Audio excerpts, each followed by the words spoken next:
Hello guys, welcome back my YouTube channel में आप सभी लोगों का स्वागत है हमारा स्टडी विद पीके में। आज हम बात करने वाले हैं प्रेजेंट कंटिन्यूअस का इंट्रोगेटिव के बारे में। इसके पहले हमने निगेटिव सेंटेंस के बारे में बात किया था, ठीक है। तो आज देखते हैं इंट्रोगेटिव सेंटेंस के बारे में। उसके पहले हम जो है पहले का रिकॉल करा देते हैं, ठीक है। तो हम पढ़ रहे हैं प्रेजेंट कंटिन्यूअस टेंस, ठीक है। तो पहचान हमने क्या बताई है प्रेजेंट कंटिन्यूअस टेंस की, रहा है, रही है, रहे हैं, रहा आदि शब्द आते हैं और काम का जो है जारी रहना पाया जाता है, ठीक है। और हमने सहायक क्रिया बताई है इज, एम, आर, एक वचनकर्ता के साथ इज का प्रयोग, बहुवचनकर्ता के साथ आर का प्रयोग और आई के साथ जो है एम का प्रयोग करते हैं, ठीक है। अगर नकारात्मक आता है तो नहीं शब्द यानी कि नॉट का प्रयोग कर देते हैं वाक्य में, ठीक है।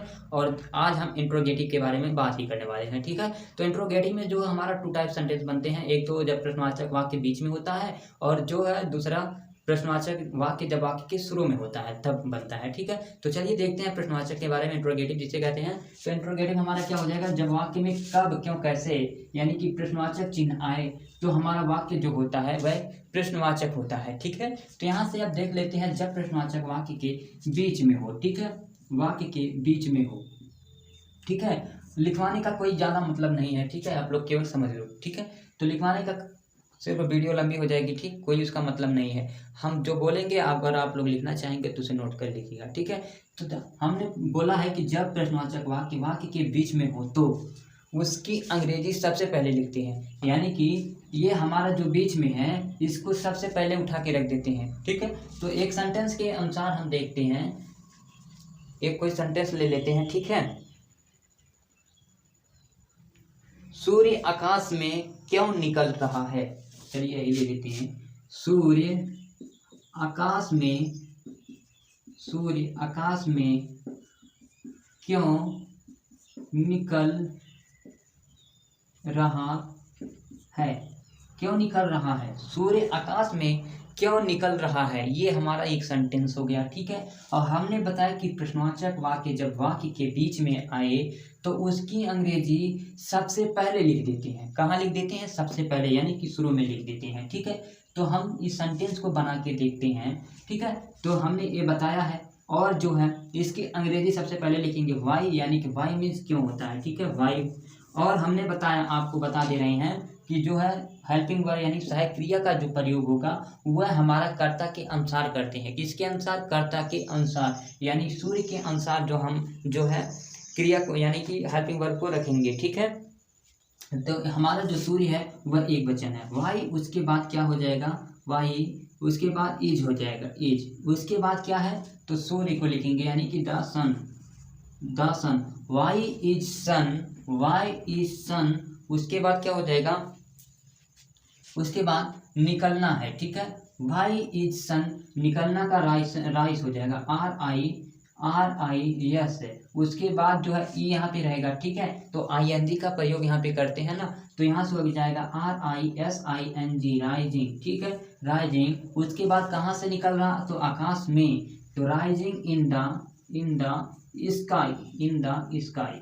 और प्रश्नवाचक चिन्ह जरूर लगा देना है, ठीक है। तो ये हमारा था जो है जब वाक्य के बीच में आता है तब, ठीक है। एक बार हम फिर से आपको बता दे रहे हैं कि जब भी प्रश्नवाचक वाक्य शब्द जो है वाक्य के बीच में आता है तो उसकी अंग्रेजी सबसे पहले लिख देते हैं, उसके बाद सहायक क्रिया को कर्ता के अनुसार लिखते हैं, ठीक है। उसके बाद किसको, सब्जेक्ट को लिखते हैं, फिर वर्ब की फर्स्ट फॉर्म में ING का प्रयोग करते हैं। उसके बाद लास्ट हमारा बचता है जो है ऑब्जेक्ट बचता है, तो ऑब्जेक्ट को लिख देते हैं, ठीक है। तो इस तरह से हमारा जो रूल बन जाएगा, तो रूल को हम यहाँ पे लिख देते हैं।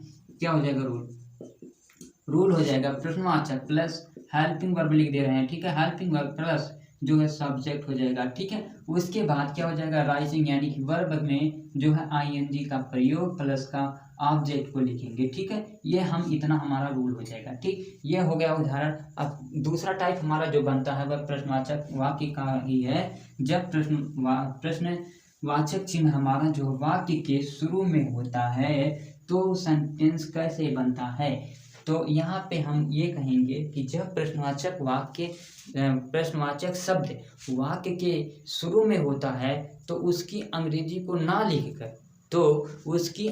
को ना लिखकर कर्ता के अनुसार सहायक क्रिया को लिखते हैं। क्या हमने बोला कि कर्ता के अनुसार सहायक क्रिया को लिखते हैं, ना कि उसकी अंग्रेजी को, ठीक है। तो यहाँ पे एक उदाहरण जैसे ले लेते हैं, क्या लड़कियाँ कमरे में क्या लड़कियां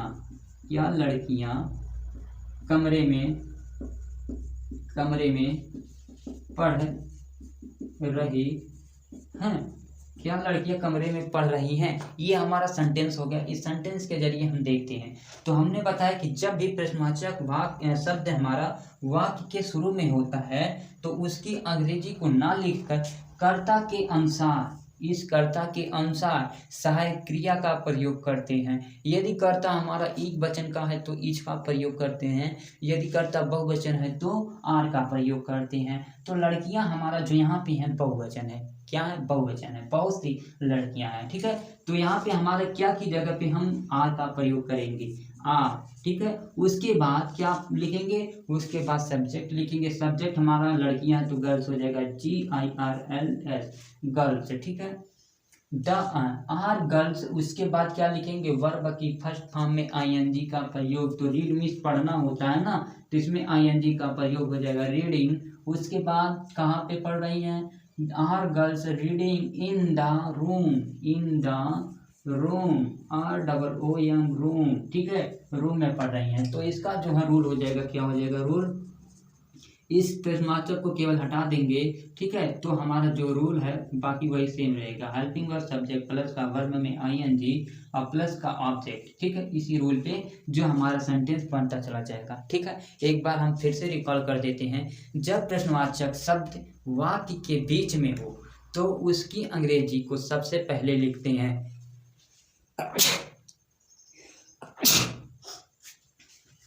जब प्रश्नवाचक शब्द वाक्य के बीच में होता है तो उसकी अंग्रेजी सबसे पहले लिखते हैं और कर्ता के अनुसार सहायक क्रिया का प्रयोग करते हैं। ठीक है, और बात करते हैं जब प्रश्नवाचक शब्द वाक्य के शुरू में होता है तो उसकी अंग्रेजी को ना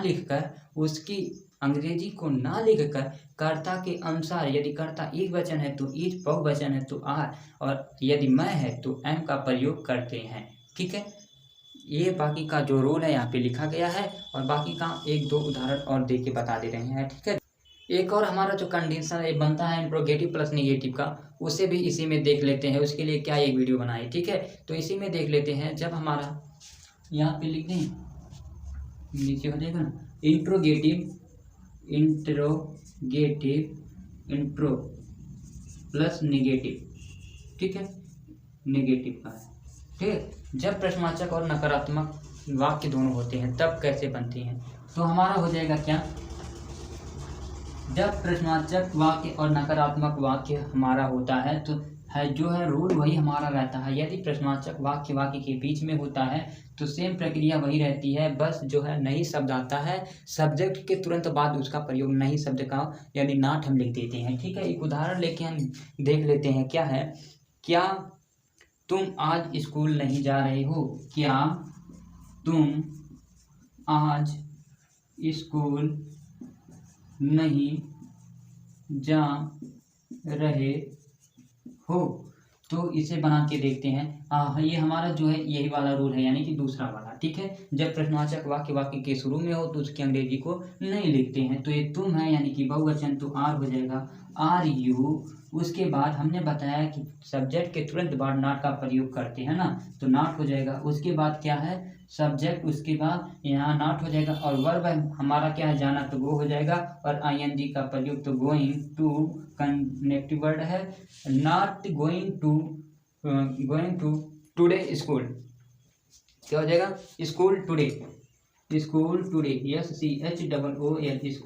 स्कूल टुडे मीन्स आज होता है। ठीक है, टुडे प्रश्नवाचक का चिन्ह लगा देना है। Are you not going to school today?